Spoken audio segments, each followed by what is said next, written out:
Kepulauan Maluku memiliki posisi yang strategis dalam perdagangan dunia di kawasan timur Nusantara. Kepulauan Maluku merupakan penghasil rempah-rempah terbesar sehingga dijuluki sebagai The Spicy Islands.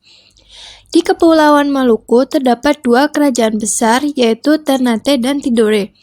Letaknya yang strategis sehingga menjadikan keduanya sebagai kerajaan dengan perekonomian dan perdagangan yang maju. Lalu, siapakah pendiri kerajaan Ternate dan Tidore? Kerajaan Ternate dan Tidore bercorak apa? Dan pada abad keberapakah Ternate dan Tidore didirikan? Di video kali ini, kami akan menjelaskannya tentang kerajaan Ternate dan Tidore. Yang pertama, kita akan membahas tentang kerajaan Ternate. Di Kepulauan Maluku, pada abad ke-13 sudah berdiri kerajaan Ternate dengan ibu kotanya di Sampalu, Pulau Ternate. Kerajaan Ternate banyak menghasilkan rempah-rempah sehingga Ternate banyak didatangi pedagang dari Jawa, Melayu, Cina, dan Arab. Raja di Maluku yang pertama memeluk agama Islam adalah Raja Ternate Gapi Baguna atau Sultan Marhum. Sultan Marhum masuk Islam karena menerima pengaruh dakwah dari Datuk Maulana Husin. Setelah Sultan Marhum meninggal, digantikan oleh putranya yang bernama Zainal Abidin. Pada tahun 1495, Zainal Abidin memperdalam pengetahuan agama Islam pada Sunan Giri dan selanjutnya ke Malaka. Sultan Zainal Abidin hanya memerintah sampai tahun 1500 yang kemudian secara berturut-turut Ternate diperintah oleh Sultan Hairun dan Sultan Ba'abullah. Pada waktu kerajaan Ternate diperintah oleh Sultan Hairun, di Maluku berdatangan bangsa Portugis, Spanyol, dan Belanda. Di antara bangsa-bangsa tersebut terjadi persaingan yang akhirnya terjadi konflik. Dalam perkembangannya, Portugis melakukan tindakan-tindakan yang menimbulkan kebencian rakyat Ternate, seperti melakukan kegiatan monopoli perdagangan, bersikap angkuh dan kasar, serta ikut campur masalah intern Kesultanan Ternate. Sultan Hairun secara tegas menentang Portugis di Ternate. Hal tersebut membuat Portugis khawatir akan terusir dari Ternate. Dengan dalih mengadakan perjanjian perdamaian, Portugis di bawah pimpinan de Mesquita membunuh Sultan Hairun pada tahun 1570.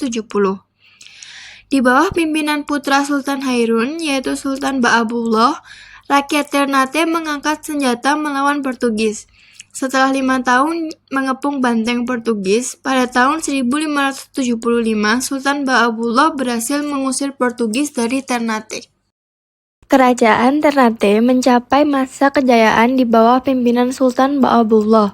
Wilayah dan pengaruh kerajaan Ternate sangat luas, meliputi Mindanao di Filipina, seluruh kepulauan di Maluku, Papua, dan Timor.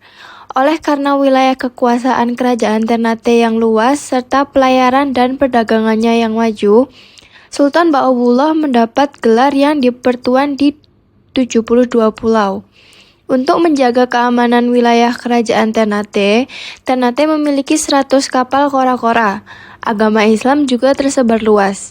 Kerajaan Ternate telah berhasil membangun armada laut yang cukup kuat sehingga mampu melindungi wilayahnya yang luas. Setelah membahas tentang kerajaan Ternate, kita akan membahas tentang kerajaan kedua terbesar di Maluku, yaitu kerajaan Tidore. Kerajaan Tidore berada di sebelah selatan Ternate.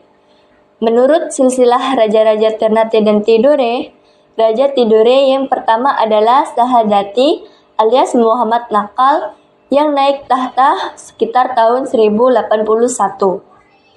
Menurut catatan Portugis, Islam masuk pertama kali di Tidore sekitar tahun 1471. Pada tahun 1521, Raja Jalilolo juga sudah masuk Islam dan mengganti namanya menjadi Sultan Hasanuddin. Setelah kerajaan Ternate berhasil meluaskan wilayahnya dan membentuk persekutuan yang disebut Uli V, kerajaan Tidore juga mengikuti jejak Ternate dan berhasil memperluas pengaruhnya ke Halmahera, Pulau Raja Ampat, Seram Timur, dan Papua yang disatukan dalam persatuan Uli Siwa. Kerajaan Tidore merupakan penghasil cengkeh terbesar. Cengkeh dari Tidore ini sangat laku di pasaran Eropa. Antara kerajaan Ternate dan kerajaan Tidore pada mulanya dapat hidup berdampingan dan tidak ada konflik apapun. Setelah datangnya bangsa-bangsa Eropa di Maluku, disitulah mulai terjadi pertentangan karena Ternate dan Tidore bersaing menawarkan harga rempah-rempah serta pendirian benteng yang dihadiahkan kepada partner sebagai penghargaan. Benih-benih permusuhan ini muncul mulai sejak Portugis dan Spanyol memasuki Maluku pada tahun 1512. Portugis memilih bersahabat dengan Ternate dan Spanyol bersahabat dengan Sultan Tidore. Portugis dibantu oleh Ternate dan Bancan pada tahun 1529 menyerang Tidore dan Spanyol. Pada peperangan tersebut, Portugis menang dan menguasai perdagangan rempah-rempah di Maluku. Setelah Portugis menguasai Maluku, Portugis juga melakukan tindakan sewenang-wenang terhadap rakyat Maluku. Akhirnya, kerajaan Ternate dan Tidore menyadari bahwa keduanya harus bersatu untuk mengusir penjajahan Portugis di Maluku. Apa saja peninggalan kerajaan Ternate dan Tidore karena pada masanya berperan penting di Maluku Utara, maka peninggalannya cukup banyak. Beberapa yang masih bisa kita lihat sampai sekarang adalah nomor 1, Istana Sultan Ternate. Nomor kedua, Katato Kie. Nomor ketiga, Benteng Torre dan Tahula. Nomor keempat, ada makam Sultan Ba'abullah. Jadi itulah dia sejarah tentang kerajaan Ternate dan Tidore, dua kerajaan yang bersatu dan kuat di Maluku.